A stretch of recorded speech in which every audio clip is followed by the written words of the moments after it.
All right, guys. Welcome back to the Men's Alliance podcast, and welcome for your first time. So, guys, we got Rambo and Bunker here today, and I'll let you guys introduce yourselves with your government names and your tribes. You want to start off? Yeah, go for it, man. So my government name, what my birth certificate says, is Travis Robertson, but I like the name Bunker better. So, and what tribe are you a part of? I'm a part of Hammer Tribe. Hammer. Yeah. All right. So it's Garrett Pyle, call sign Rambo, currently with Forge Tribe down here in Virginia. Cool. And so topic for today is being single.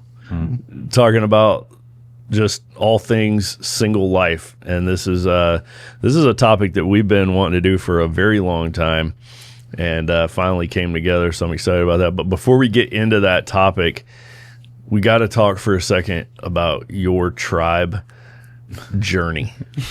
Your tribe journey, because Rambo, for those of you that don't know, Rambo is an OG with a really cool tribe journey. Tell us a little bit. Give us the 30,000 foot. The 30,000. So pretty much, I started when Delta launched. I was here for school. So I'm in the Army. I'm here for school, and then I'm going to church during COVID. Sunshine comes up to me, hands me the business card, and is like, "Hey, you should come check this out." Of course, it was back then. It was a real simple business card. I think it just had the logo on it with Men's Alliance or something. Yeah, nothing fancy. He's like, "Oh, okay." And I called him up the next day. He's like, "Hey, give me some more details about this." He's like, "Yeah, you should come check it out." Come the first night of launch, and I just instantly kind of fell in love with it. And as we were just talking before this, it's like, I want to take this to Alaska with me now. We had just launched, and Delta was in the 4th tribe. And I was like, I'm about to leave for Alaska here in a couple months. The Army's sending me up there. Let's take it with me. So was with Delta when they launched for a couple months, and then went to Alaska up to Fairbanks. And like, let's get this going. Let's take this concept that's nice in Virginia and send it to the Arctic. Yeah. So instead of like, oh, we're going to be working out outside in negative 30 all the time. But that I remember one photo in particular that you sent back. You guys looked like you were in some sort of a bunker. Actually, you looked like you were like in a cave with a fire going, and you see everybody's breath. Yeah, it's just that's a very rugged workout. Yeah, it was. I say if you can do it in the Arctic, you can do it anywhere. Yeah. So we launched at the time because we were following the alphabet, so it was Echo Tribe before we changed it to Arctic Tribe, because we figured Arctic much better matches what we were doing. Totally better name. Yeah. So we did that. I was up there until 23 with Arctic Tribe. It was an awesome time. You got 24 hours of sunlight, good weather in the summer, and then the winter you're dealing with darkness and the extreme cold. But we got some really good workouts in up there, and it's just amazing to see how God's worked through that tribe.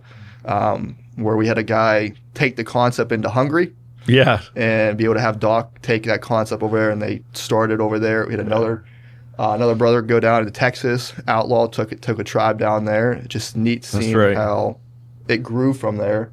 And that came back to Virginia in August of 23. First checked back in with Delta Tribe, then joined with Spiritus Tribe. And then I decided God called me. I felt like I needed to launch another tribe. So then I went to Life Church down here in Colonial Heights, and then launched Forge Tribe. So this is my second tribe launching, and here we are now. You might be the only guy who's launched 2 tribes in 2 different states. I think you are. I think you are. Like, I've launched 2 tribes, and Thor has launched 2 tribes.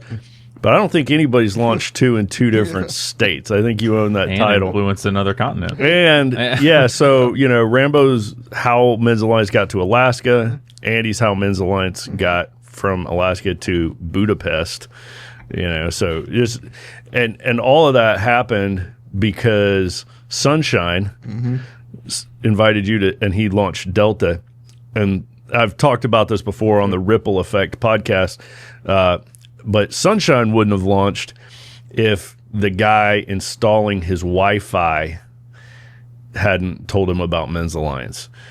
So you never know the guy you're talking to, and you're like, hey, here's this men's group that I'm a part of. You should come check it out. You never know if that guy might be the next Sunshine or the next Rambo or Doc or whomever. So just really cool. I love those stories because I love hearing and being able to see and kind of map out, like, here's how God uses people. Here's how God uses men to influence others. So anyway, we had to do that piece since we got you here in front of a mic. We had to do that. But all right, so the single life. So it's cool having both of you here too. Bunker, you guys may remember, Bunker was on episode 195 about divorce. Glad you remember that. No, I had to look it up. Okay. I don't just have all these catalogs. I didn't know what number it was. Yeah. 195. No, episode 195, Bunker was talking about divorce. So we've done podcasts on, topics that are relevant to men. So we've done podcasts on adoption, abortion, divorce, and now we're doing single. One day we'll get around to the difficult topic of marriage. I think we'll have to do that one day. How have we not done that one? But you can hear that side of Bunker's story on that podcast. But basically, you guys represent two different dynamics: guy that was married and then single, and then guy that was single and now married. So Rambo, why don't you start us off? Tell us a little bit about your story about being single. So we go a long time, but no. Do it. So pretty much. You got coffee. I just got the coffee ready to go. So my journey is, as you said, I just recently got married this past April, being 31 years old. And in my mind, I've always wanted to be married. Like, I can remember being in 5th grade and be like, man, I want to get married. So I've always had that drive to want to have a family and want to be married. And looking back at it now, I can just see the way God's worked through my life and kind of sharpened me to be the man I needed to be as a husband, and had to learn a lot along the way. Especially in today's day and age, I know you can see it now. Dating has completely changed what it used to be. I mean, first of all, dating's still a relatively new concept. Our grandparents' stuff didn't really have this. It's this full concept. It was more courtship. Now we're facing ideas like growing up. We're just in the talking stage, because people call it now, and that was so frustrating to me. It's like, I'm just talking. No, are you dating or are you not? But going through high school, I didn't have the confidence that I do now. But I always wanted to have that girlfriend, be in a relationship. I didn't have the confidence. I didn't. And then getting to college, still developing myself. Finally got that confidence. Started dating a girl, had my college sweetheart through college. And it was one of those relationships where I recognized, especially at the end, it wasn't the right person. We didn't have the same aspects on life and some of the values that was going to be needed to have a strong marriage. So it was one of those hard things where it's a good person. We had a great relationship in college, but it wasn't the person that I was, I don't want to say destined to marry, but someone to marry, because we didn't have that right values that matched up. So that was a hard challenge, is when you're with somebody who's good, but the values and stuff, and you have to let somebody go. It's one of those things where you love somebody enough to let them go. So that was a huge challenge. It faced my senior year of college. Yeah. Man, that would be tough.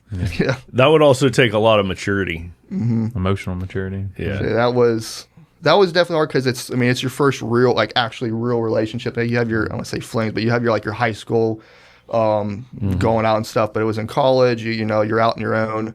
And then we had dated for 2 years. I think it was 2+ years or something. And then it was just like, I love this person enough to be like, this isn't going to work.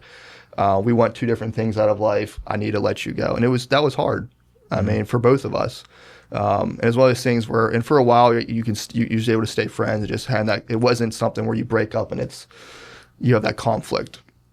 So at least that was a positive thing out of that, where you break up and it wasn't like you fighting all the time. And then you start going off. I was officially commissioned after college, and that adds a whole different dynamic to my story. Is the military side. Yeah. That, cause a lot of it's different from non-military, because you're constantly moving, and you're here for a little bit, then you jump up and move. So it's hard getting those roots established. So then I went through different instances where trying to go out with people. I've had, Women say, I don't want to be with you because you're in the military, because Sure. I don't want to move, which I respect that. Yeah. I get that, and I'm glad they're upfront. I started dating one girl where it didn't work out because her roommate liked me as well. So they were fighting. So they were like, I can't do this. I don't want to lose my roommate. So that was an interesting story. Oh man. And that was actually, and I had met them through the church. We were both all going to the same church. So that was like, and we were all in the same young adult group together. So that didn't work out. I had a huge challenge right before I deployed to Europe, where I started dating somebody. And this is me, young and dumb. This girl ended up cheating on me. And that was a huge low point in my life. And that broke me for a while. Because, I'm young and dumb. Here I am always wanting a wife. I'm thinking, oh, this is a hometown girl. I'm thinking, there's some good potential here. And then she goes out and cheats on me. And that just broke me to my core. Something that I'll be honest, it did take a few years to overcome. How old were you around that time? I would have been 24. Okay. Yeah, because I turned 25 in Europe. So I was 24 when that happened. Okay. And I don't know, it's just one of those things where you didn't think it would happen, and it did. And I wish it was one of those things, I look back, I should have listened to my parents. I should have listened to my friends, be like, hey, this is probably not the best relationship. Wasn't thinking with the right head, and she ended up cheating on me, and that just completely broke me. And took a while to overcome that, for that journey, trying to trust again. Then come back and just some of the other, there's a lot of struggles I know we're going to get into what guys go through when they're single. And then after that, come up here, join Men's Alliance. And that gave me a lot. That gave me a great brotherhood. Go to Alaska, and isolation really takes over in Alaska because, you're facing all that darkness. You're facing just being 4,000 miles from home, 4-hour time difference. So you're kind of really getting that isolation.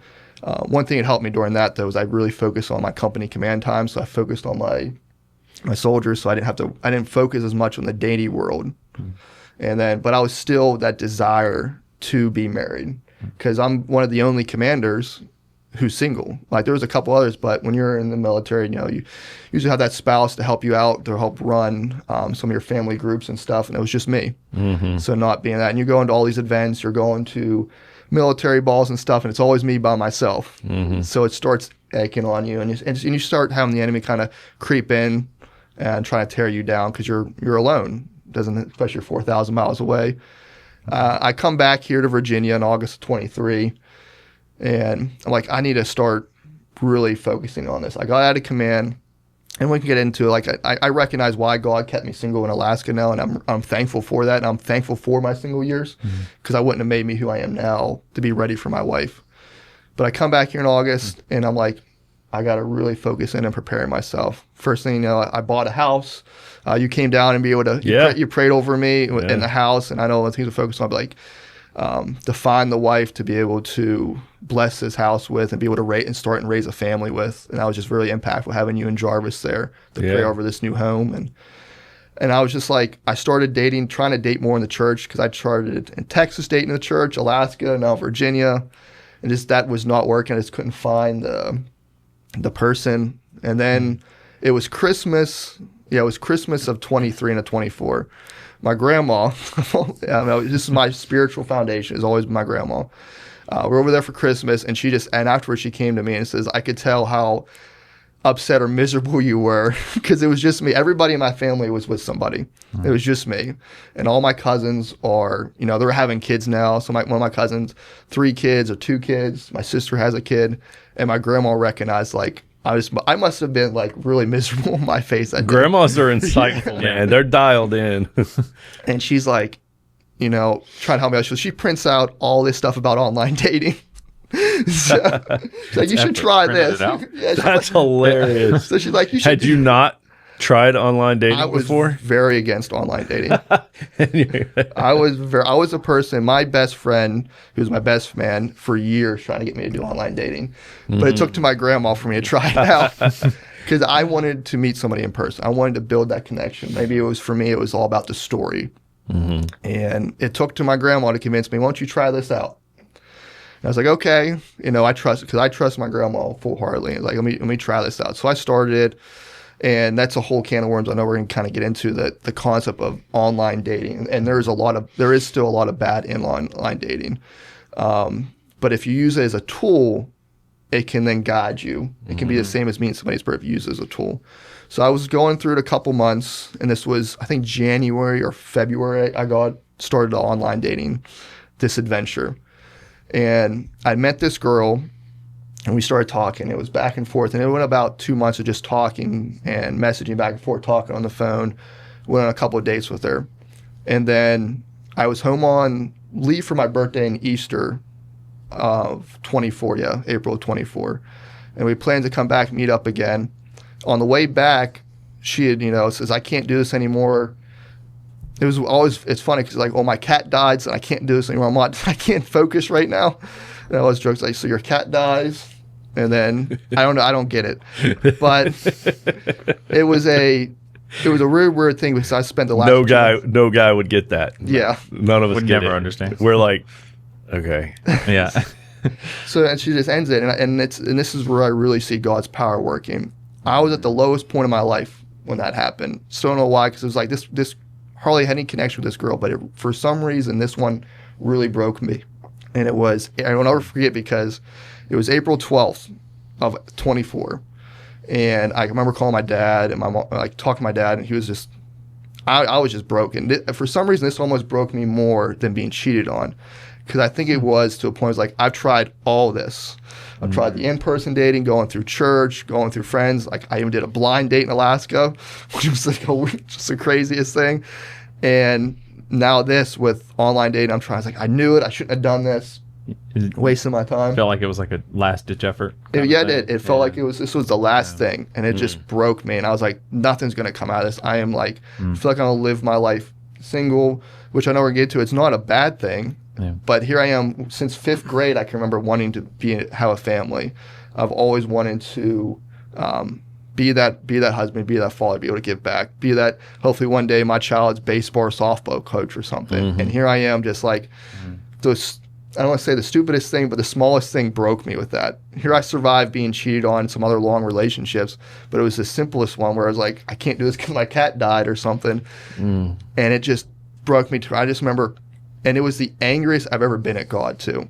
And that was and that put me at my lowest. I was like, why you keep putting me through this? I have, I'm financially ready. I have my own house. I'm not out here partying on the weekends. I'm trying to build myself physically and spiritually for a wife. And what more do I need to do? And I was crying out. I was the angriest I've ever been at God. And I look back, I want to kick myself for that whole time. And then looking at it now, I can imagine God up there just, not saying laughing, but like him just going, just wait. Because just a few weeks later, I was like, met my wife.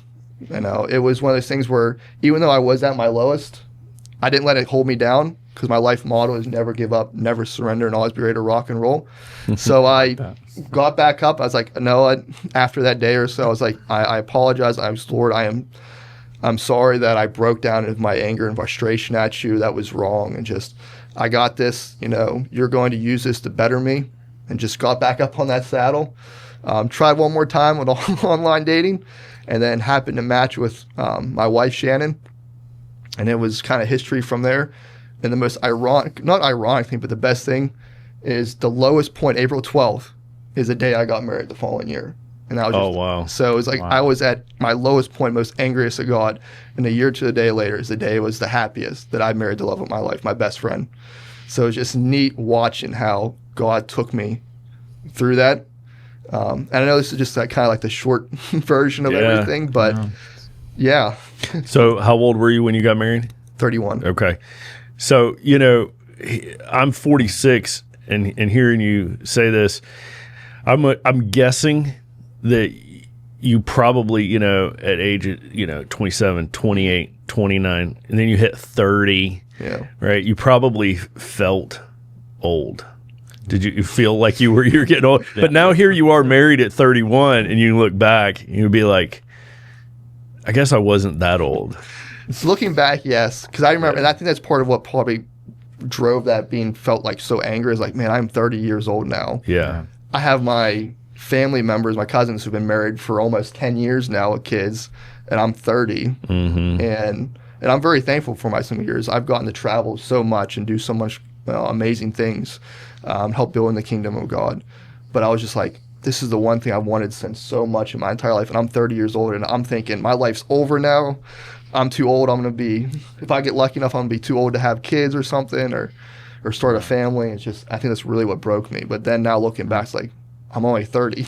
Yeah. There's so much more life to live. 30, I can totally understand that, because turning 30 is like a big milestone event. It sucks whether you're married or single. It's like you're old now. It's like you're like, I'm not in my 20s anymore. I remember I woke up on my morning of my 30th birthday, my back hurt. That was my first day of back pain. It was like back pain started. I was like, this is like a birthday present.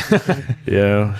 Yeah, I definitely felt that. Well, So I have to stretch more now. Yeah. So you've been married for like 2 months. Yeah, it'll be when is it's June? Yeah, 2 months now. Yeah. Wow. Man, it's just incredible hearing you kind of just lay that out. There were certain little parts of your story that I knew and was familiar with, but man, that's amazing. So much I want to come back to. Yeah. So much I'm going to come back to with some questions. Well, I actually had a question. If Okay. I can jump in. So y'all dated for a whole year, if I'm following that right? So, April yeah. to April. So yeah, we started dating May 5th. Okay. Yeah, because I took like a week off or so before getting back on the dating spectrum. We met, or connected, however you want to say, met on, I think it was May 3rd, and our first date was May 5th. And so she always says, I'm not wasting any time. Yeah. I'm not going to sit here and message back and forth for weeks. It's like, hey, let's go on a date. Let's see if this is going to work or not. I'm not wasting anybody's time. So essentially a year. So then at what point did you know, like, this is the woman I'm going to marry? I knew it was the end of May, and the date is I remember the moment. She was down visiting my house. We had just went on a ropes course, and we were in my kitchen talking, and I was talking about my grandfather. My grandfather has a huge impact on my life. He's passed away now, and I was telling her about him and just the impacts he's had on my life, and she just went up and hugged me, and it was just one of those moments. It's like I just knew. Someone who's, I don't know, she just embraced it, I guess. Yeah. And it just, I was like, this is the woman that I want to spend She my wasn't life. just listening to you. Yeah. She was feeling. Yeah. Right. Like feeling with you what you were saying. I know exactly what you mean. She was responding to that vulnerability too. Yeah. So I was like, this is the one. And then pretty much we officially got engaged in September, but I got the ring, and we actually went ring shopping in August. But yeah, we got engaged September 21st, and then it was history from there. Oh, that's awesome. Are you guys still in the house that Yes. you bought that? Yep. Okay, cool. That's awesome. Hey, men.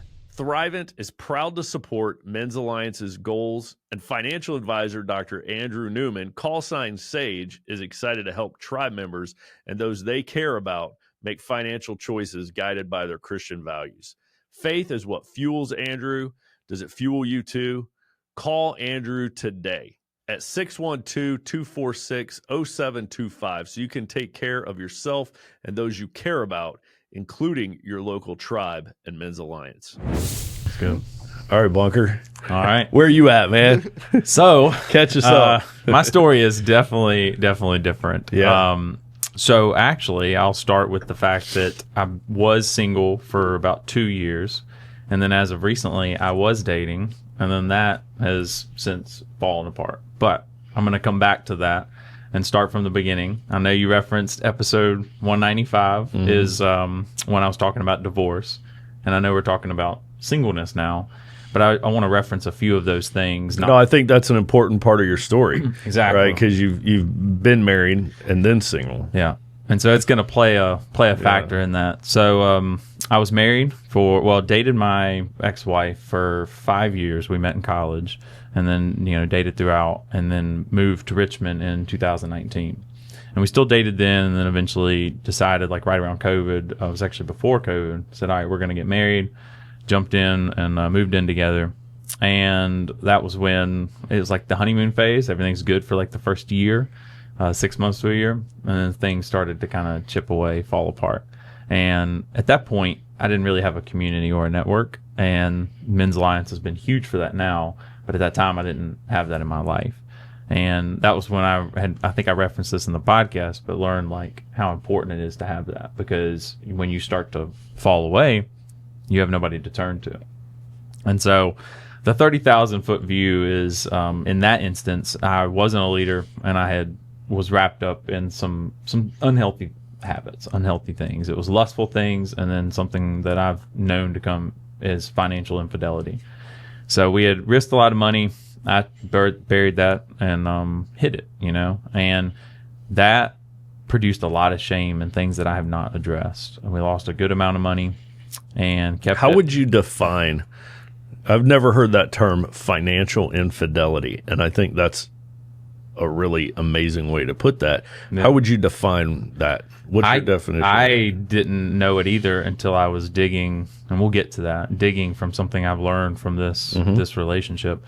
I'll just be very, very straightforward with this, because it needs to be something I need to face and own. And so financial infidelity is, I'll outline my story, and this is how it happened. So we committed as a team to like use some disposable income and invest in crypto. Unfortunately, not a wise choice. It was right at $20,000 over 2 years, and it hit zero. Like it basically bottomed out. And financial infidelity is when not like taking a risk, and because I'm not ashamed of that part. It's when you basically bury it under and you don't communicate that with your significant other. Yeah. So to me, it's the equivalent. I don't know, like pain wise or whatever. It's still deceit in terms of like, let's say you have physical infidelity. So like from sex or lust, but it's on the financial side. Yeah. So it's really like the secrecy and the hiding. And that's the part that I suppressed and never faced until this relationship. And I just didn't realize how much of that I had buried or like put that burden on myself. And it's really tough to admit that. But, when Thor actually reached out and said, do you want to do a podcast on singleness? I was like going through all this right now. I'm like, this is like a calling of, this is your chance to really face this, because I didn't dive into the details of this in the first podcast. And so anyways, that would be my description of financial infidelity. It's the secrecy, hiding it. If you communicate it up front and you're on a team, even though it still might not end well or whatever, I don't know how, you can't control how the other person responds. You just got to be up front and face it and be a leader. So outside of that, then, basically led to divorce and all that. And I've made amends with that and had forgiveness. So then I go into this state of, now we get to the singleness part. I go into a state of, all right, I'm going to retreat and I'm going to build myself and learn. And, I was in a period of isolation where I was close to depression. And then Coop, I hope he listens to this because he's the best man ever. He's like, we're going to go to Ignite conference. And we went in 2023 and met, I didn't meet him at the time, but heard Quack give one of the best like inspirational talks I've ever heard. We went to this breakout session, heard about Men's Alliance, and he was talking about, I think the topic was lust and pornography, and talking about these pebbles or the bricks that are very visible that you carry and the sin, but then you still have other underlying sin that you hide and conceal. And I was just like, it resonated. It was like somebody hit a gong, and just like, yes, this is, I've got to go to this. And so me and Coop, we went to Hammer Tribe in March of 2023 and never looked back. I met some of the best guys that I have as a community, and I needed that because I was in a period of, okay, I'm going to focus on myself physically, mentally, spiritually. If I'm going to be the husband that I desire to be, I've got to focus on myself first. So for like 2 years, that was all I was doing was anything leadership wise, going through patch class, all these things in Men's Alliance and in the church, getting ingrained. And I was really just focusing on that building. And then on top of all this, the other reason I didn't focus on trying to do a relationship is this entire journey I've been trying to get my doctorate degree. So that working a full-time job plus doing a doctorate degree, I was drained, and then also trying to build myself and build myself as an ambassador through God. It was a lot. And I was like, I don't need to focus on a relationship right now. So I think part of when you're single is understanding the chapters of your life, understanding, do you have the mental capacity or the energy to actually give yourself fully to someone else? And I knew in that period, I certainly didn't. But then once I finished school in, I defended February of this year. I'm trying to recall. Yeah. And then so defended. You got your doctorate? Yeah. Oh, yeah. I did. Dr. Bunker. I kind of just glanced over that. So, no, it's just Bunker. It was a doctorate through Virginia Tech in agronomy science. So it's like plant science, things like that. And I was working a full-time job while doing that because it was a foot in the door with a company I'm blessed to have. God's blessed me tremendously in terms of financially and all that. But it was still, like I said, it was very, very draining. And it was really hard to focus on some of the things that I had buried myself in, like the muck. When you get in muck, it's really hard to get out unless you have people that are there to help. Like when you fail forward, and to be able to like push you forward and say, all right, well, you got to pick yourself back up and keep going. And to see where I've grown from the things that I've been able to battle is only through God. I mean, there's no other answer to it. And in some of the most stressful periods of my life. So going back to February, got the doctorate.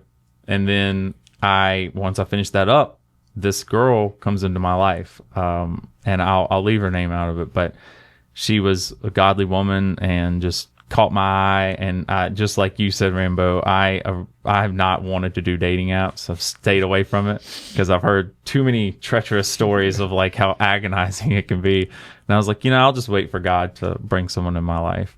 And that's what I thought was happening. I was like, man, this girl is so beautiful. She's got a business focused on God.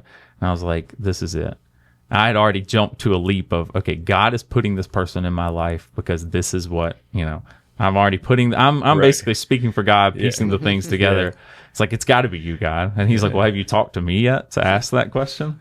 And I had not well enough. But anyways, I still pursued this relationship.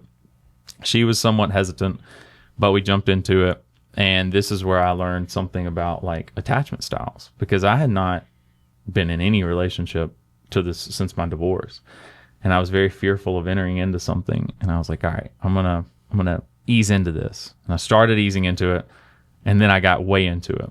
And I'll tell you, my identity got wrapped up in the relationship. And things were going good for a while until there was a period where there was a moment where I was venting about something with work from a work trip. And I'm trying to just give the overview here. Mm-hmm.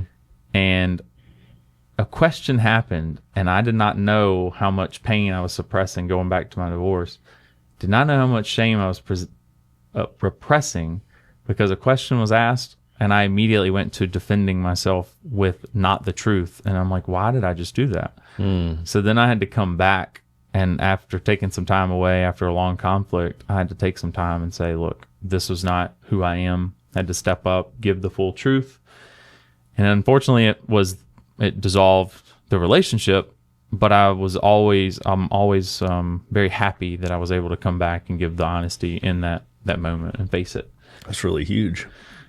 And I was able to do it quicker than how I would handle things in the past. And so I think that's another key point for me, at least, and for people that are single, is like, look, you're going to make mistakes, but you can't let that override the fear of not wanting to enter back into a relationship. Like you were saying, you've been through a lot of troubles, a lot of pain, but it doesn't stop you. You keep putting your heart on the line because somebody's going to appreciate that. And so that would be one of my biggest messages, is like, look, even if you make a mistake or whatever happens, just keep putting yourself out there, because eventually, God's going to bring that person. And so I'm in a point where I've had to reflect a lot and realize, like, some people pull away when moments get hard, and I'm the type of person, I press in more because I want to put my heart on the line. I love giving it to people. I trust too much probably, and I'm learning that I need to, address some of the unworthiness that I felt from my divorce. Still, you don't realize how long that stuff lingers.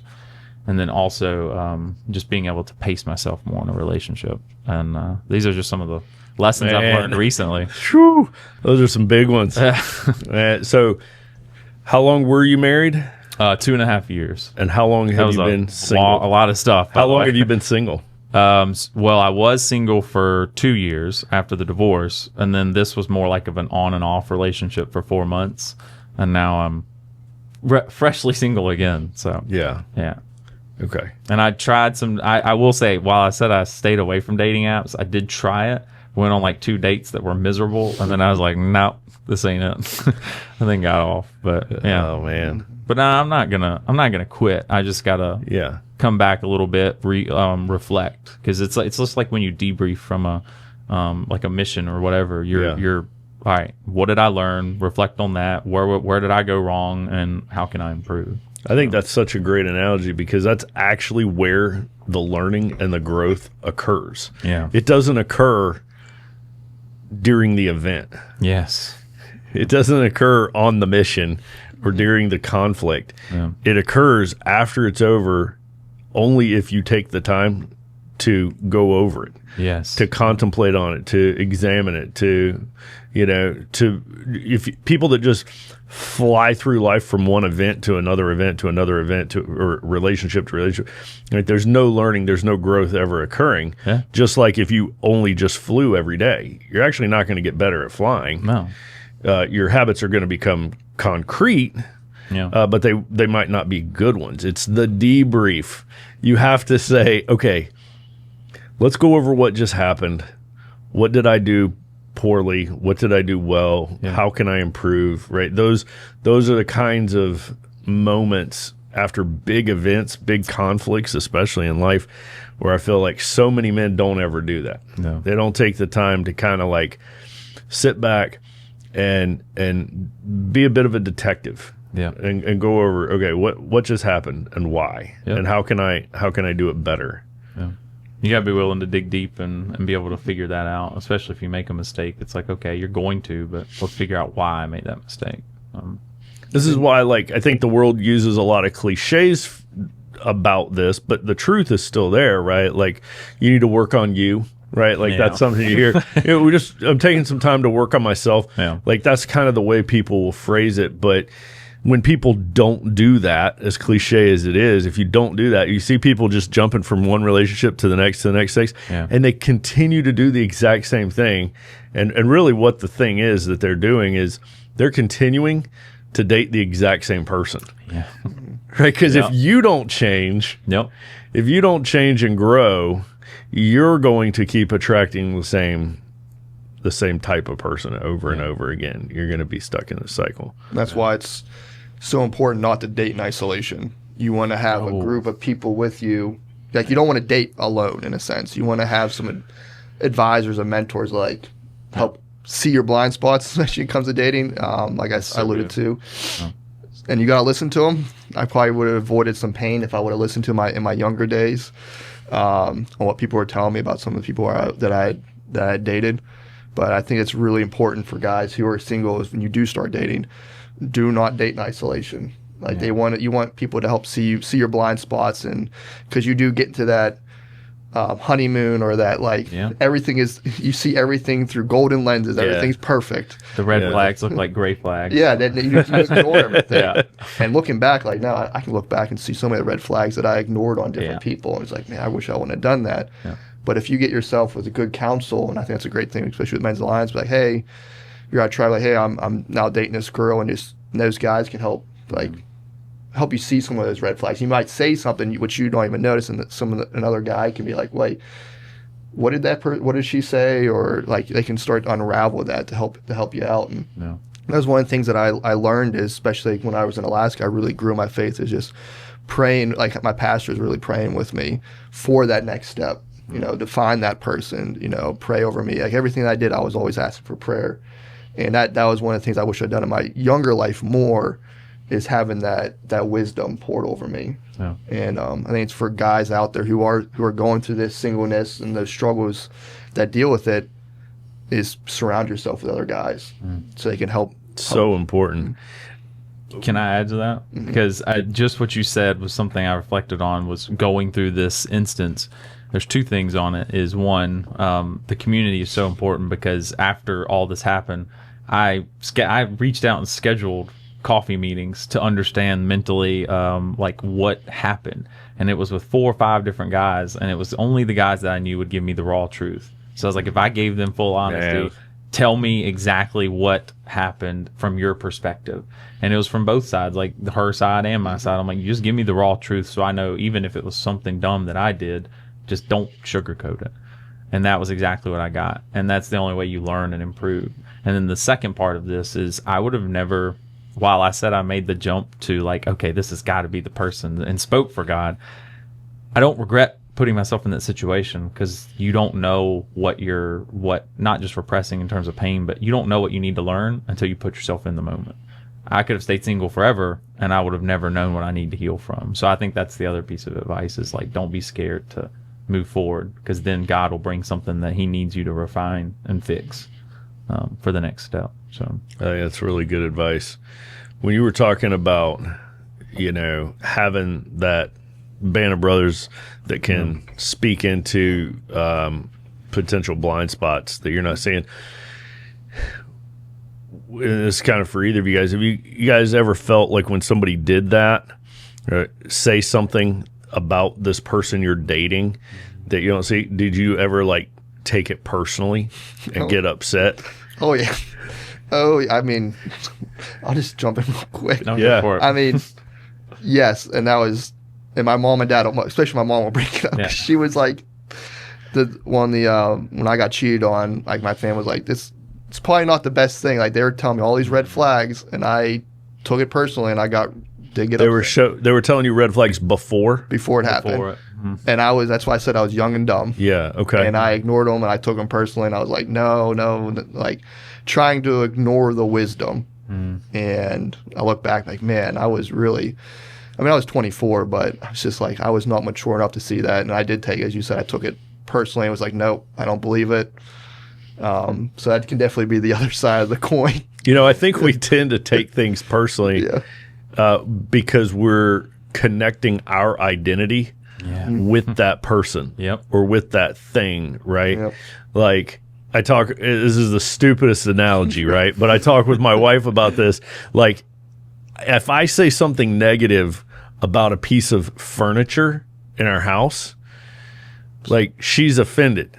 And I'm like, you are not that furniture. Right? Like I'm not talking about you, but she does this, her identity, and we have funny conversations about this, right? Like, and I think that's, a part of how God made her.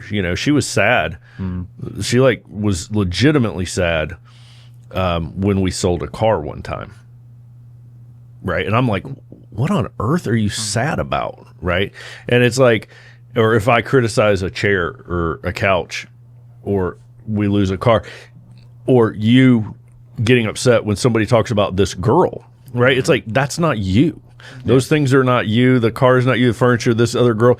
And that sounds obvious when you hear me say it, but then we all turn around and we do it. Yeah.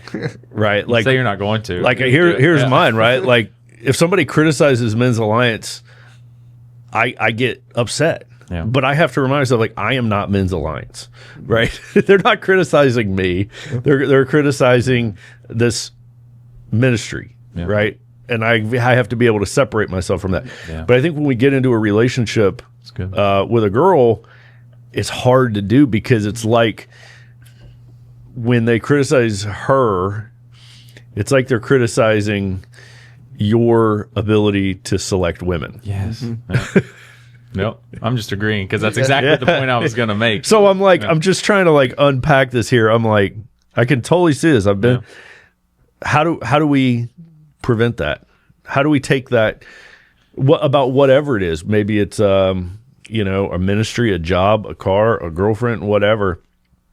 How do we get ourselves mentally to a place where somebody can point out a flaw in a thing without us getting offended? I'll chime in on this one, at least from the relationship standpoint. I think the best advice I've heard and plan to implement going forward is you have to be willing to lose it. So how would your life be affected And mentally, I may not know the steps to get there, but if you can get to a point where if it walked away tomorrow, are you going to be okay?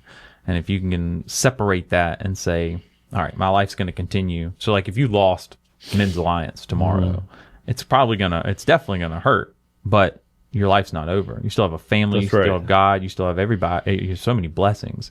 So yeah, it's going to alter your life for a period, but then it goes back to normalcy.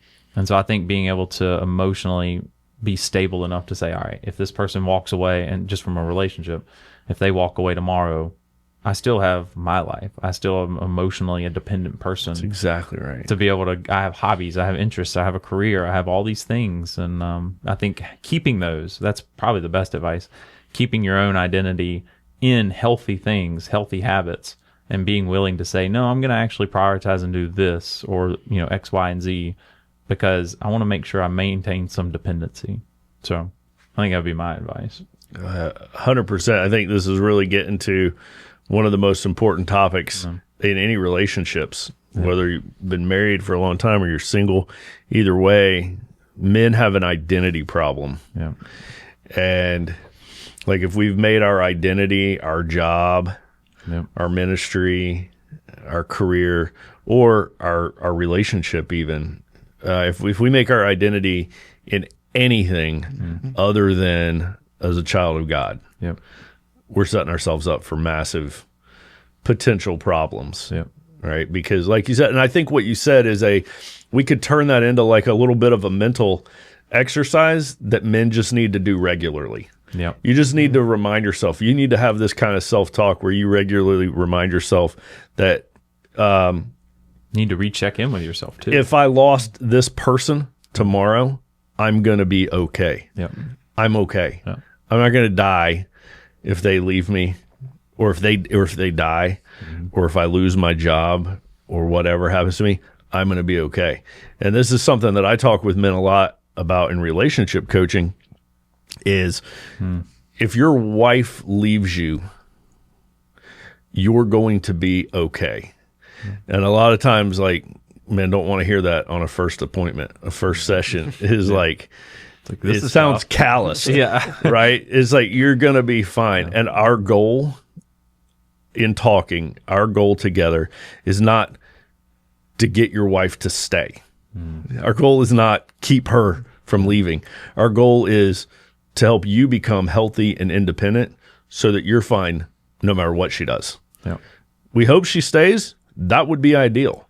But if she chooses to leave, that's not on you, that's on her. And so we've got to make you healthy and independent. So I do think we're really touching on this like healthy independence as a man. And like, I want to hear you guys' take on this. Like, what are your thoughts on this modern concept of I can't live without this person?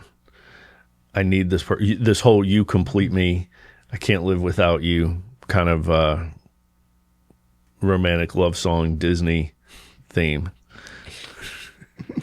You want to jump in? I mean, I could say, well, it goes with that. You said that. I was like, well, Disney strikes again. The quote unquote happily ever after is not happily ever after in reality.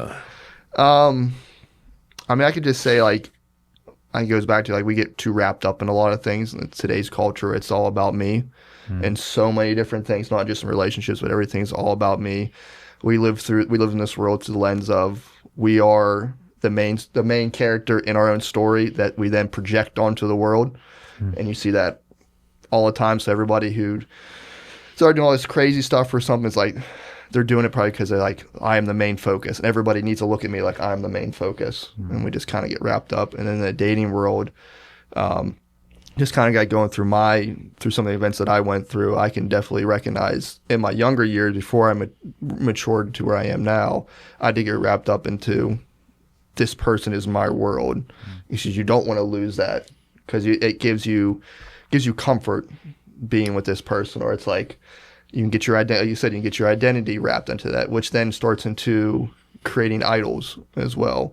Because you start creating this person as an idol. Like, my whole identity is now wrapped up in this, and then it separates you from God.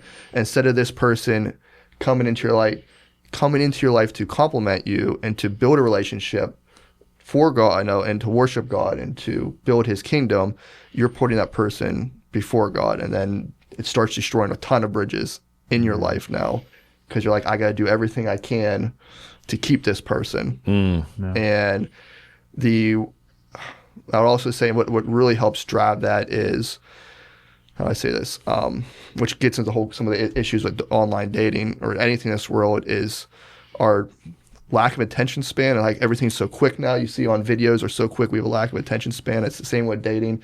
Is you don't lose this person because something else better might come along. That person might get rid of you because next person down the street might be just a little bit better than you. And that's one of the issues with online dating, because you can just keep swiping through. So you're like, I got to do everything I can to keep this person so they don't find somebody else better than me. And just whole lack of being able to have an attention span anymore. Oh my gosh, just hearing you say that, I see what you're saying. Yeah. So just the way that I kind of look at it. I think what you just said is like, really, that's the ultimate test of any relationship is, does this person and my relationship with them bring me closer to God? Like, am I closer to God because I'm in a relationship with this person? Man, if the answer is not a quick, clear yes, then that should tell you right there, this is not a healthy relationship for you. This relationship is either going to bring you closer to God or away from God. And I think so often as in dating relationships, like the shift away from God is so slow and subtle that kind of makes it easy to dismiss, right? Like we talk about being 1 degree. It's like, it's just barely 1 degree. Yeah. It's pretty good. But it shifts everything. Yeah. Just being off one. I think the only thing I would add to that, because you hit on a lot of great points, Rambo, I think in this world where everybody's so impatient, like you said, that they just want to swipe, or, there's the grass is always greener. I think the world has, at least the modern day world, has lost the ability to understand that love is choice. And everybody operates on, and I'm guilty of it too. I'm a very emotional person, and you operate on emotions and then they fade. And then you go, well, now what do I do? And it's the consistency of showing up time and time again and being dependable. That's like, okay, even when my emotions are fleeting, I'm still going to choose to love you. And I feel like that's only 2% of the population, it feels like, because everybody's like, oh, well, once the emotions are gone, I'm going to leave. And then that's where that fantasy plays a factor and what's promoted. So, dude, it's funny that you just said it. So I was at a country music concert last night with my wife, and one of the songs was all about like tripping and accidentally falling in love or something like that. And I was just looking at her, I was like, what the heck? And I said this like jokingly, obviously, because she didn't need to hear me say this, but I was like, it's a choice. Yes. I was like, exactly. I'm like, it's everywhere, is this pervasive way of thinking that love is a feeling. And that it can happen to you without your will, right? It's like, no. That's like infatuation. That can happen to you without your will. But like love, to stay in love for decades, like that's a decision. That's like I have decided that I am going to love this person no matter what. And sticking with that when it's hard, that's the message of the Bible, right? And it's totally a counter to every song and movie in our world today. It's crazy, and you're always trying to sift and battle through that. And it's difficult. What message would you guys give to yourselves? What would you say if you could go back and talk to yourselves at the beginning of your two very different single journeys? What would you say to yourself at the beginning of it? You go first. All right. If I could go back and say, starting the singleness, what do I need to do? I would have pressed into the pain more. And I know that sounds maybe counterintuitive, but you heal a lot quicker by not avoiding the issues that you need to face. And so if I could, and that's assuming maybe you're not single from pain or divorce, but from my story, I think the quicker you face it and go headstrong into it from a perspective of what God is teaching you and trying to, from a salvation standpoint or sanctification, I think it's from that. I think that's what I would tell myself is don't avoid it and don't run. What would doing that look like? What does that look like doing? Pressing into the pain. What does that mean? So, I guess it could be a couple different avenues. But for mostly it's being more honest and more open about what occurred. So there was like details and things that I only gave half the story when I would meet with people and with my therapist or whatever. I would only give it was all truthful, but it's only the half truth. And so I'm like just delaying the healing process. But the quicker you're just open about it and shed light on things that have happened, if you're trying to heal from some trauma. I got you. Yeah. Like, especially I'm imagining like your half. Yes. That, my right? half. Like, yeah, I'm not worried as about. more as like people become honest quicker. Yes. About their half Yep. of the problem or their slice of the problem pie. In my instance, you can't control the other half, Yeah. but for my half of what occurred, if I would have just been more open, I don't think it would have delayed that healing process. And that's part of like coming on here is facing more of that. So That's huge. What about you, Rambo? I would say for me, trust more, because while my journey is having that patience and trusting God more, because there's a lot of instances where I allowed the world to pull my trust away from God and not trust His plan for my life and try to do my own way. And going back that, He has a plan for us through each of our journeys in this life, and to trust that plan and not try to force things and put things on our own timeline, because we want everything now. With that, you said the instant gratification, and not allow, just because those are around you, they're not in a sense they're ahead of you. They're just on their own path. They're on their own journey. They're on their own timeline. So in a sense, yes, people that are close to me have gotten married a lot longer before I did, or have kids and started that part of their chapter. It's just we're on two different journeys. So really to tell myself, hey, trust in God's plan and trust in His time for your plan, because everything that you're going for is preparing you for that moment. I mean, it could even be as simple as going through those struggles that I went through has now led me to this exact moment right here, so that I can tell my story, so that other men who are going through it can learn from that. Because I always look at it as we want to prepare the next generation to be better than what we are, and don't have to face the same struggles that we did. We always want them to have a better life than we did, and just prepare them better. So God using my story, using your story, so that we can come here tell that, so that the next generation doesn't have to face the same thing. They can learn from either our, I don't want to say mistakes, but our challenges that we had, that we endured. So just going back and telling myself it's going to be okay. Trust in the plan, because God's going to guide you through, and the timing is going to be perfect. You might not see it, but it's going to be perfect. That's good. That's really good. What's one of the best parts about being single? What's something good about being single? Let's look at the bright side. So there's a lot of bright sides, and I know there's a few other challenges I definitely want to talk about. But I think that one of the best things about being single is it's an opportunity for you to really grow in every aspect of your life. It's also an opportunity for you to kind of shape the man that you're about to be in your life. So I was able to, while I was single, travel anywhere, and just plan my traveling, of course, just for myself. But I got connected with a lot of great guys throughout my life. So my time in Alaska was, even though I was single in that isolation, I had some of the best friends in my entire life, and my journeys up there because of the men that I met. And that really helped grow me in my faith. I grew physically stronger, spiritually stronger, because of the guys that I surrounded myself with. So I think it's an opportunity, as long as it's not wasted, because it's one of the issues with singleness is too many men squander those years to prepare themselves for marriage, to be that husband or father, and they're not preparing themselves. So the best thing about being single is you have the time. There is no, I have to do this with my wife, I have to do this with my kids. You have all the time to focus on preparing yourself. So biggest thing when I was single, I was like, let me get my master's now, so I don't have to worry about that when I have a wife and kids. So I'm coming home, I can focus on them. Yeah. So I got my master's while I was single. That's done.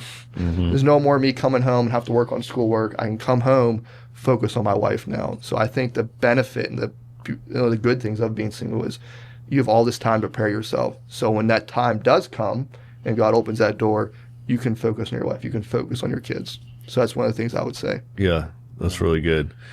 I would add two things. Well, I guess really just reiterating what you're saying is like use that time of solitude to really pursue God and build your identity in that, because that's what Paul says, right? It's like embrace that singleness to be able to serve the Lord, and you can really take advantage of that and step up as a leader in your own life. And once you learn to lead yourself, then you'll be ready. God will put that person and be ready for you to lead your family or lead your wife, whatever that looks like. But I think another thing that I've enjoyed is embracing the unknown. And I actually have quite a little bit of a funny story, and it just happened last night. I didn't know how I would handle this, but with the relationship ending, I had a reservation to a fancy dinner place.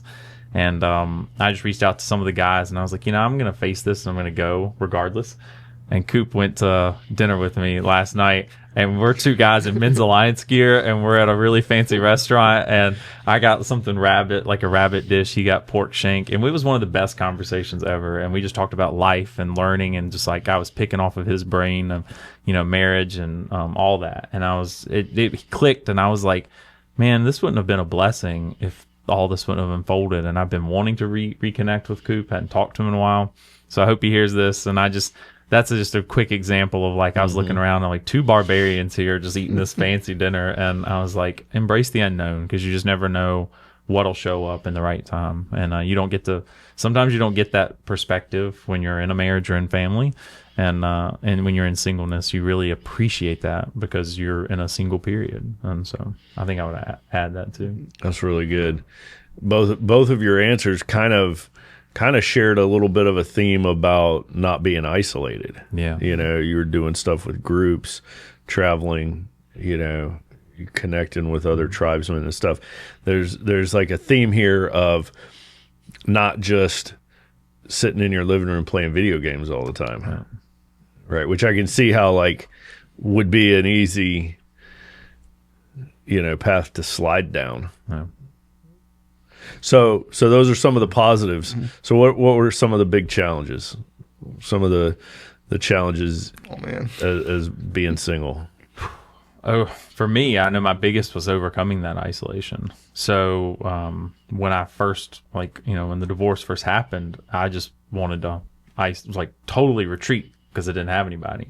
And I know that easily was my biggest challenge. It was picking myself up out of the bed and saying, all right, I'm going to go find somebody to connect with because I need this. Because my family's not in the Richmond area. They're 4 hours away. So being able to go find that community, it takes effort.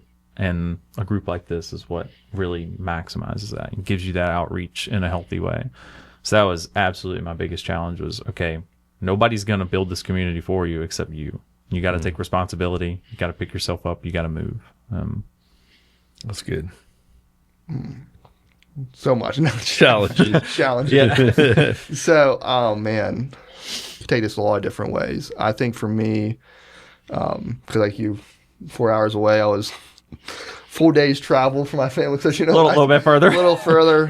Even when I was in Texas and stuff. So it was always, I think this is the first time I've been close to my family. So 5-hour drive has been amazing. Yeah. For me. And that's the closest I'll probably be while I'm still in the service.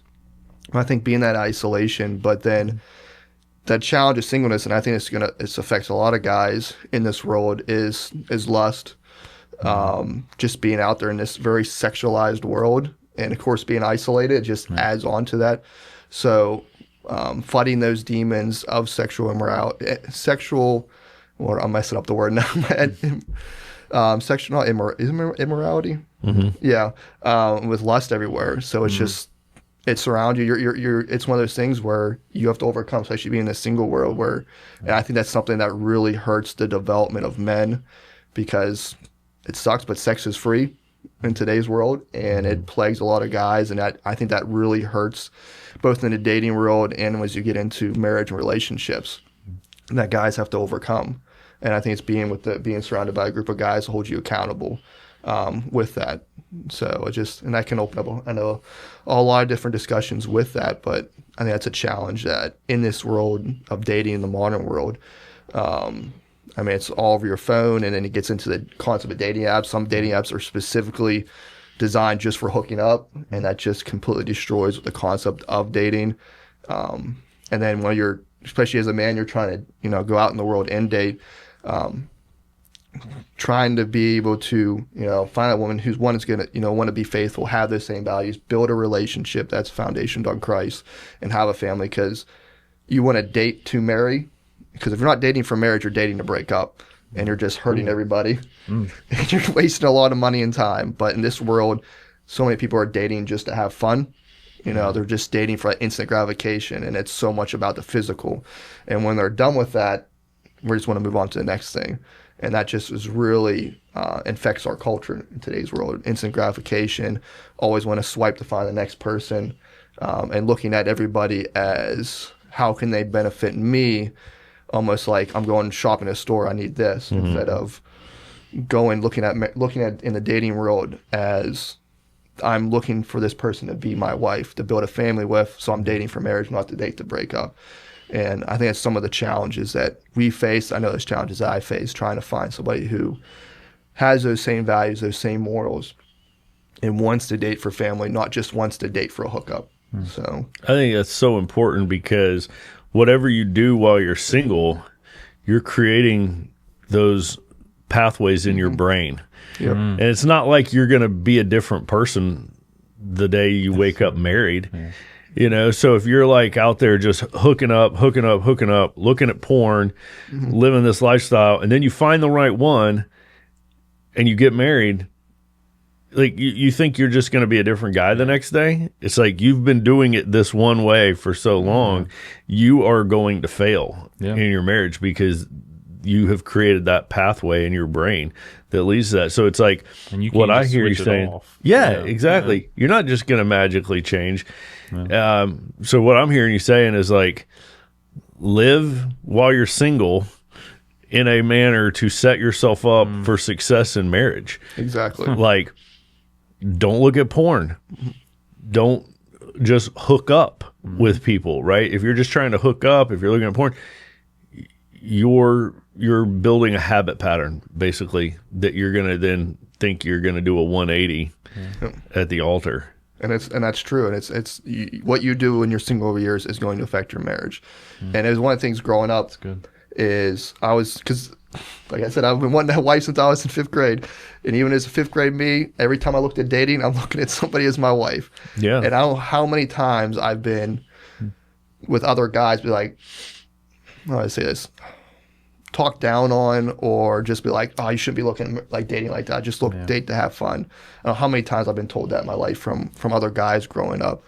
Because I was always steadfast I'm not the guy that's going to go out to the party scene. Like, I'm not going to go pick up some girl somewhere. Like, if I'm dating somebody, I'm dating for marriage. And that was always been my steadfast thing. And I know how many times men have around me, especially in my college years, like, oh, just go out and have fun or whatever. And that was never me.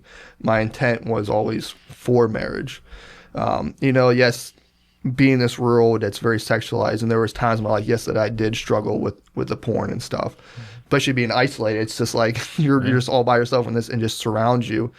But those are the things I realized that I had to overcome. And when I was able to overcome all that prior to getting into marriage, because I, just like you said, those are things that you would carry into marriage, and that's something I never wanted to carry into marriage. So I wanted to rid myself of all that prior to marriage, so that and I think that's what God was using in my life, is to overcome all my different challenges, so that when I did meet my wife, I was ready to be the husband that she deserved, and that could be able to protect and provide for her. Man, that's so good. Really good. Just then hearing you talk about that just created in my mind like this analogy of like thinking that you're gonna, be a great husband, but hooking up, looking at porn, right? That's kind of like thinking you're going to go into the military and not doing any running, not doing any push-ups, right? It's like, I'm going to watch a lot of TV and eat a lot of donuts, but don't worry, because once I go in, as soon as I join, I'm going to I'm going to do it the right way. It's like you got to like train to get ready for the lifestyle that you hope to have. Yeah. The lifestyle you hope to have one day, start preparing yourself now to be successful at it. We're not creatures that are as smart as we think we are. Right? I think we all like to think like stuff like we'll be able to do that. Yeah. You won't. Right? I'll be different from everybody. You won't. Right? These little tricks that work on everybody else, they won't work on me. I'm smarter than that. No, you're not. Not without building that discipline. That's building right. Those habits. That's exactly right. Can I ask you something that I picked up on in your story or your rebuttal there? You were asking about, or you were telling about, like the friends that said, "Oh, you don't need to be worried about dating or marriage. You need to just date and whatnot." How do you talk to those friends now? Just out of curiosity. Some of those friends I still do, Yeah. and I'm like, and a lot of that's because I am their only example Yeah. of a. No, I'm not judging. Christ- I'm only, yeah, no, as a the reason I Christ- ask is bringing back the community. It's because, like, if you've drifted for some of them, it's so important to have that community that grounds you. That's like, okay, if I'm seeking marriage, I can't have people clouding my judgment and feeding me all this information of, no, you need to date and you just need to have fun. And then that's going to spiral you into those not having that discipline. No, and you're right. I always joke because I'm the way I am today. My steadfast and or stubbornness Yeah. has been the same. I've been my whole life. I'm just as stubborn. Don't worry. And so yeah, a lot of those friends, I know I still have, and some of them are close friends. Even though we do have two different lifestyles, I try to still be that example for Christ for them because I don't want to just leave them on the sidelines. I love them too much and we went too much outside of just the differences in the way we view marriage and stuff to ever leave them. So trying to continue to be an example for them, but not letting That's great. their lifestyle change me because I've been like, these are my values. And it's actually pretty funny because I was home recently and I was looking through my old stuff when I was a kid with my wife Shannon. And what I used to say as a kid, like all my old school stuff, is the same way. Like a lot of my values, I was very strong in my values in 6th grade that I am now. Like it's just funny reading them.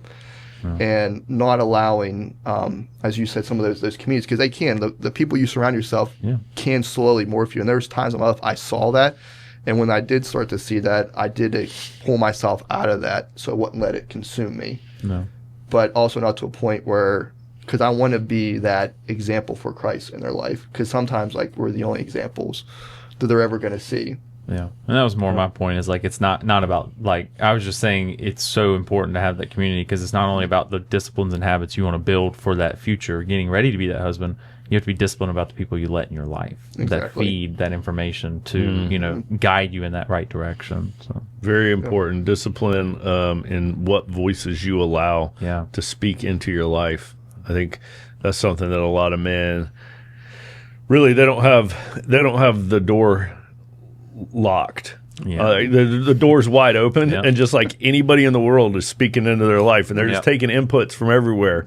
Everywhere, everyone, everything is speaking in their life. It's like, hold on, you need to close that door and only open it for people who you want your life to look like theirs. Exactly. Right? Do you want to be like this person? If no, then why are you letting their voices in? Why do you have any proximity with them? Except, like in your case, I think you do give a good answer to show them. Right? So I think there's this balance between we need people in our life that are pulling us up. Right? But we also should be pulling others up as well. So you got to look at that balance, to the guy who's like only surrounding himself with people of more dull material, right? You're like, oh, I'm the one doing all the sharpening. It's like, no, you're not. You're not sharpening all of them. They're dulling you. Right? It's like you need your guys that are sharpening you, and then you can have your one or two that you're sharpening. But if you're not careful with that balance, you're just kidding yourself, right? But if it's somebody you care about and you don't want to, completely isolate them out of your life, it's like the door you were just saying being locked. You give them all of the digits to the code or the lock except one, and it's like if you're going to put the effort to try to unlock the door because you want help, you're making the effort to want to change.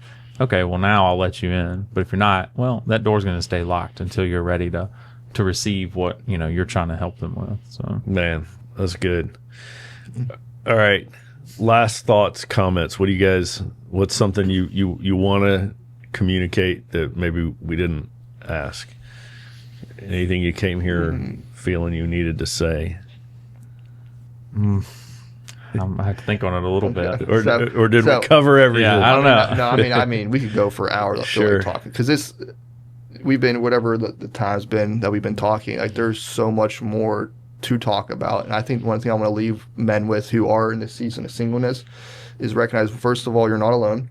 Yeah, and every man has gone through this season, and it doesn't matter how long they're in that season for. They went through that season. They've all had their own unique challenges they had to endure through that season.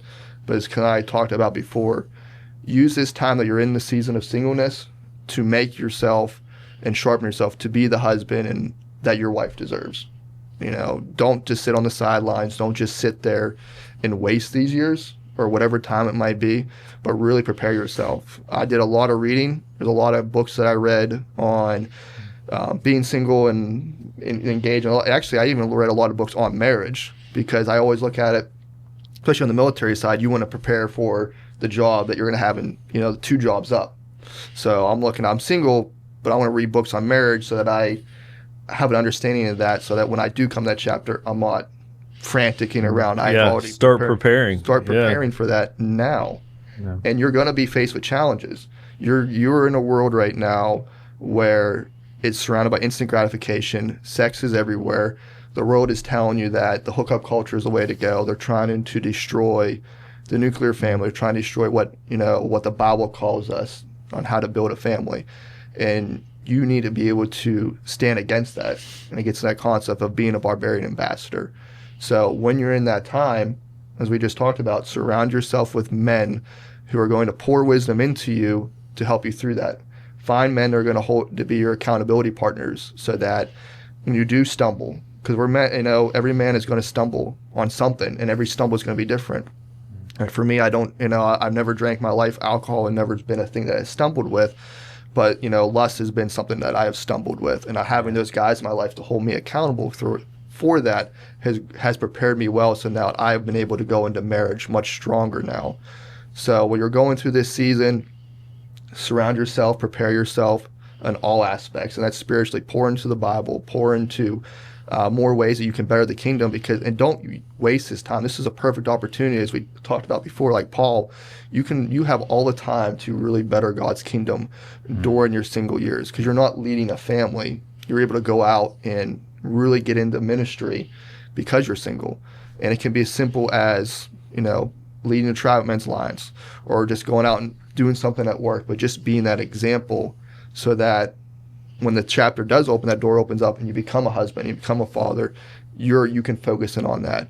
But you prepared yourself on all those years before. And it's not a bad thing. Singleness is not a bad thing, because I know I am completely guilty of this, of when I was in it thinking it was a bad thing. My life is over. I'm never going to get married. I can promise you it is not over. God is going to use you to better the kingdom around you and to input and to provide wisdom into other men around you. Like, he's going to use your story to help those. So even though you feel like you're going through a hard time right now, it's going to be good.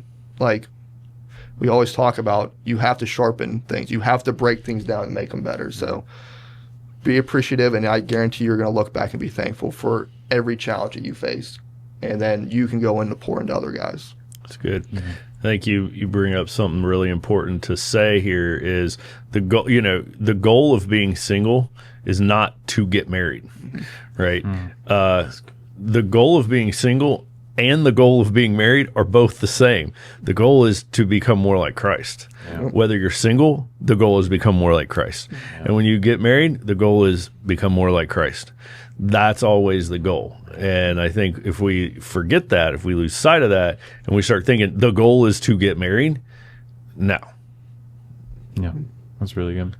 I think the only thing I would add to that is, and this is just speaking for myself, what I'm going through, don't ever feel ashamed for facing your fears. So the more you put yourself out there, the more that whether you trust, or if you're having difficulty trying to find that marriage, find that spouse, find that person that God intended you to be with, every time you put your heart on the line, face your fears, you are a leader, And I promise you will learn a valuable lesson from that risk. So no matter what happens, you will always reflect. If you're willing to reflect, you will always find something to refine yourself, as you said, sharpen. And you'll eventually get to that point where God's like, okay, now you're ready. You're ready to live like Jesus, live like Christ. And you can now support with 100% of your own identity, support that person that I have called for you to serve with undying love. And so I think that's what you have to focus on in that singleness is you can't give up. You always have to have hope, but you will always find something to persevere through, no matter the instance. And that makes you a leader. So that's good. As guys who have recently been on the dating scene, what is a big red flag that you think a lot of guys will intentionally overlook that one? What's a red flag in a woman that you think guys are overlooking, and you know, like, you need to put a spotlight on that? Like, that's a big red flag. I can jump in here real quick. Do it. Because I ignored the red flag twice from somebody that was, I won't bring them into it, but they told me, and I was like, nah, you don't know what you're talking about. If you have conflict in the very early stages of the relationship and it's difficult, I don't think that's a bad thing. But if the person pulls away immediately and is not willing to be mature to face that conflict and talk through it, that's a red flag to me. Because you got to be able to, if your goal is to seek marriage, you're going to have conflict. Conflict is going to happen. It's going to always So be what there. I hear you saying is, if the other person's conflict resolution style is to run? avoidance, Yes. that's good. They haven't developed like Yeah. the skills to resolve conflict in a healthy, in a very healthy way. And that was something that that's a good one. I would not have. Well, it's something I about that, identified in myself in this. Like, I started to want to avoid it, but then I pressed in because I'm like, if I'm trying to seek marriage, you've got to face any conflict. And if the other person's not willing to do that too in a mature way, then yeah, I would listen to your band of brothers and not put the gray flag goggles on and ignore it. Conflict avoidance. Yeah. That's good. Oh, that would be mine. Man, you just came over the top with that. Oh, man. Red flags. I would say, especially in the dating world, is how a woman presents themselves in their dating profile app is going to be a big red flag. And I go look at it as how, especially the pictures she's going to put on there, and how she reveals herself on those pictures can be a red flag. That makes sense. Yeah, I mean, it's just a very 100%. Obvious. But if someone's on the dating app and they're putting pictures that are a lot more revealing, that's going to be a red flag that you need to avoid, even though as men, we're going to be more sucked into that. Right, yeah. Our lustful desires, but that's something that you need to be a red flag that you need to look out for, as well as, I guess, what content and wording that woman's going to be putting on there. And push me here is how open is that person to talk about their faith. Yeah. And before, and that was something I know I talked to one girl before, is that you can't, if someone's not willing to talk about their faith, especially in an early stage, then you're not on the same page, and you're going to waste everybody's time. So some people say, you shouldn't get into some of the bigger life issues at the beginning.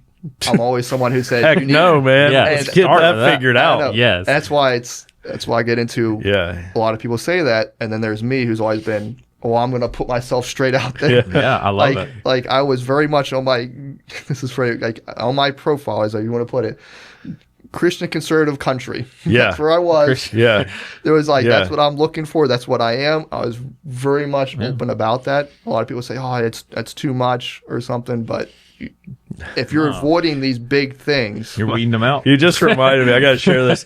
So my oldest son, when he started, and he's married now, when he started dating, he dated at least 2, maybe 3 girls in a row, where they went out on a couple of dates, and then he discovered that they were like pretty far left, and he'd break up with them. And like the second or third one, he was like, man, I've wasted a lot of money on a lot of dinners. And he was coming to me, he was like really frustrated. And I said, well, you know how to solve this, right? And I was joking, but I was also right. I said, put a Trump sticker on your truck. And no kidding, he put some bumper sticker on his truck about liberal tears, and he never had that problem ever again. Solved it. But I was like, the point is, put who you are out front. You know what I hear about that is he communicated clearly, even if it was with a sticker. It's like, this is who I am. Yeah. So it's like, I've got another really close friend who he was married, lost his wife to cancer.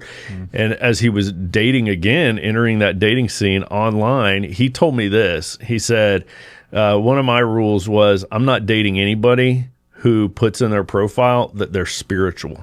Oh, yeah. He said the word spiritual. And I had never thought about this. I've never read these profiles. But I was like, what? And he was like, yeah.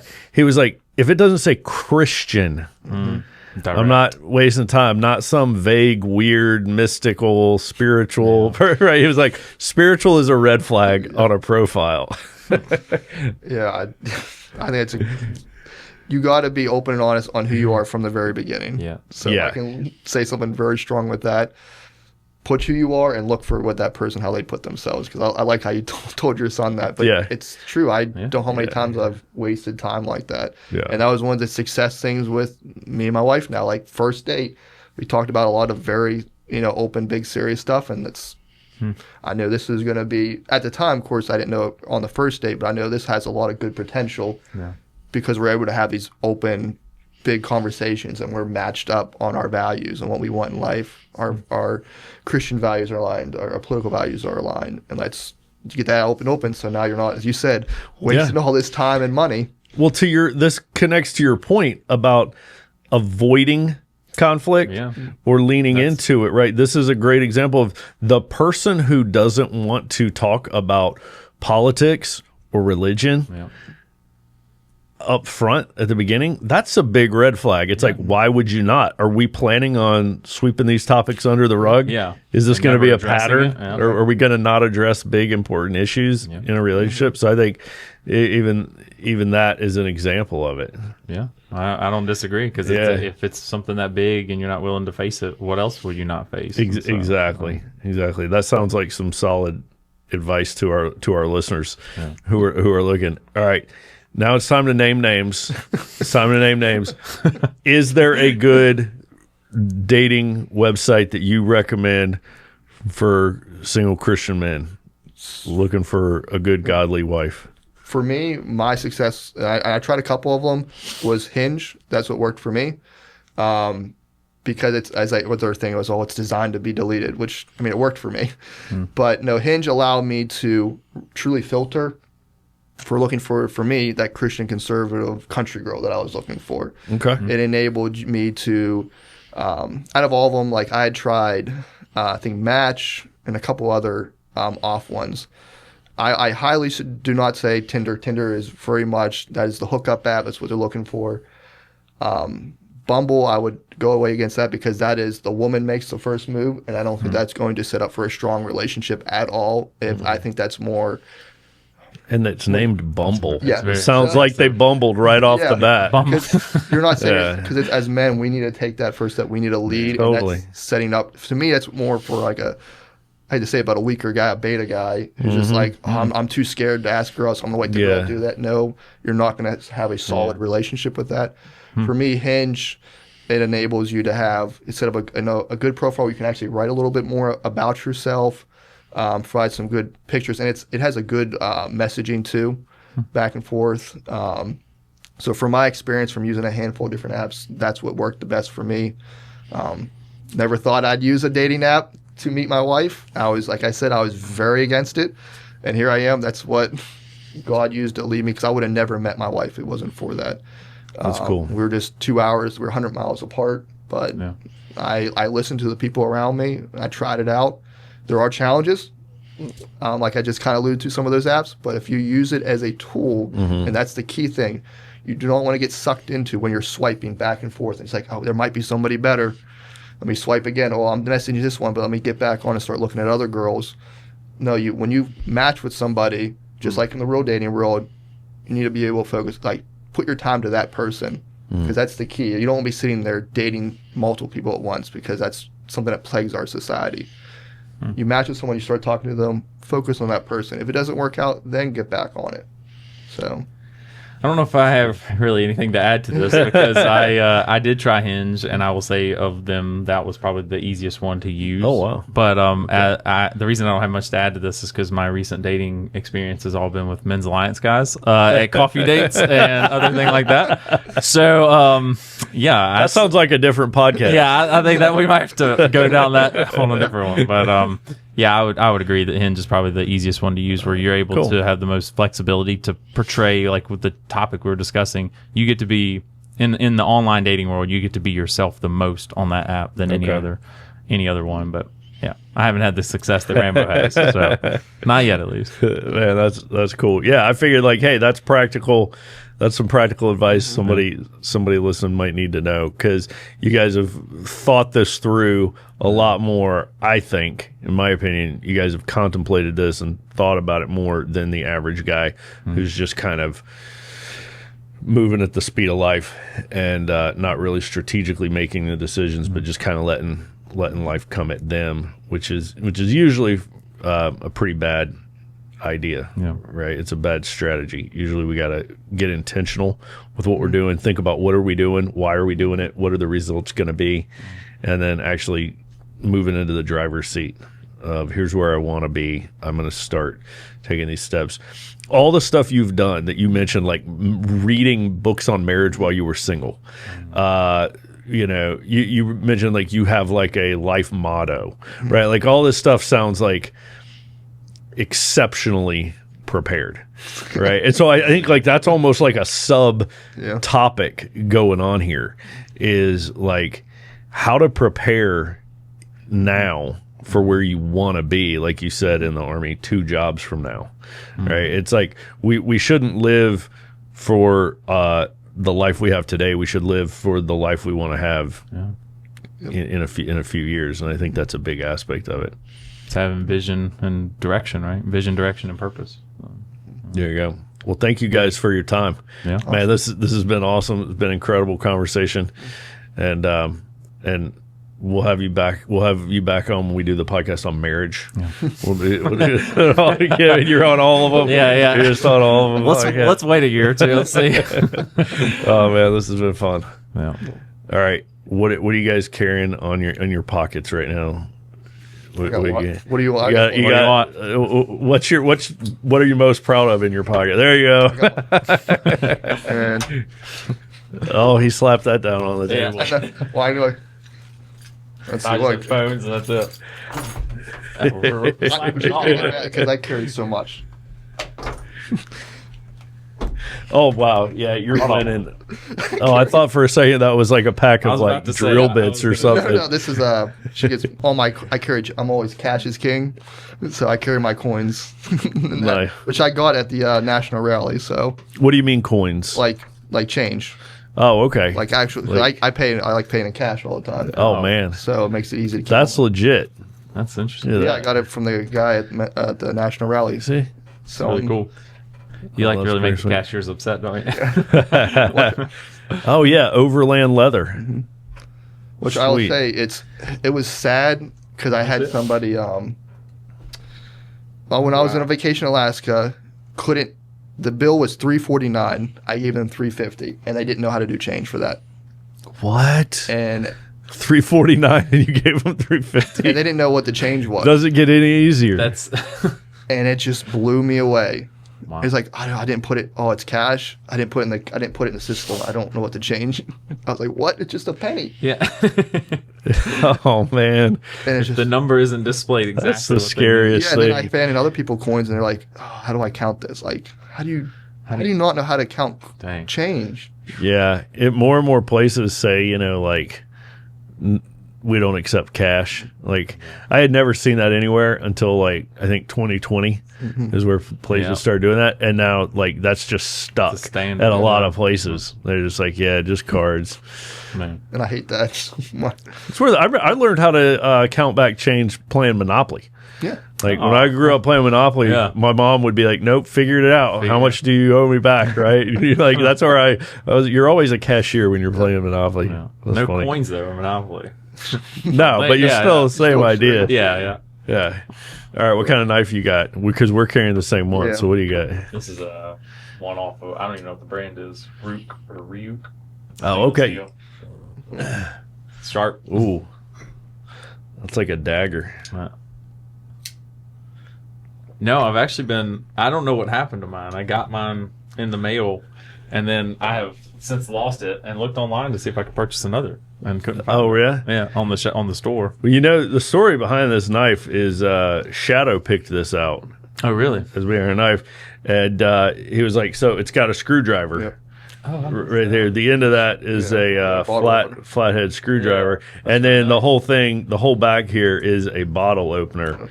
Yeah. And that's really what sold me. I mean, and it's super. It's good one to carry when you're wearing like dress pants too. Yeah, it's small. Yeah. small. It fits right in the pocket for your jeans. Little pocket. Yeah. How many burpees do I have to do to get another one? I don't know, man. I'm going to see if we got one.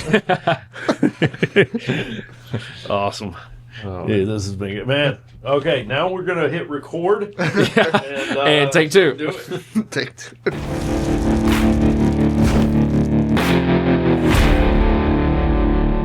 To find out more about what we are doing in Men's Alliance, go to men'salliancetribe.com. This will help you find a tribe near you. We have grown so much over the past few years. There are thousands of tribesmen all over the country in hundreds of tribes. We're growing every single week. Go to men'salliancetribe.com, find a tribe near you, or maybe you're the man to start one in your area.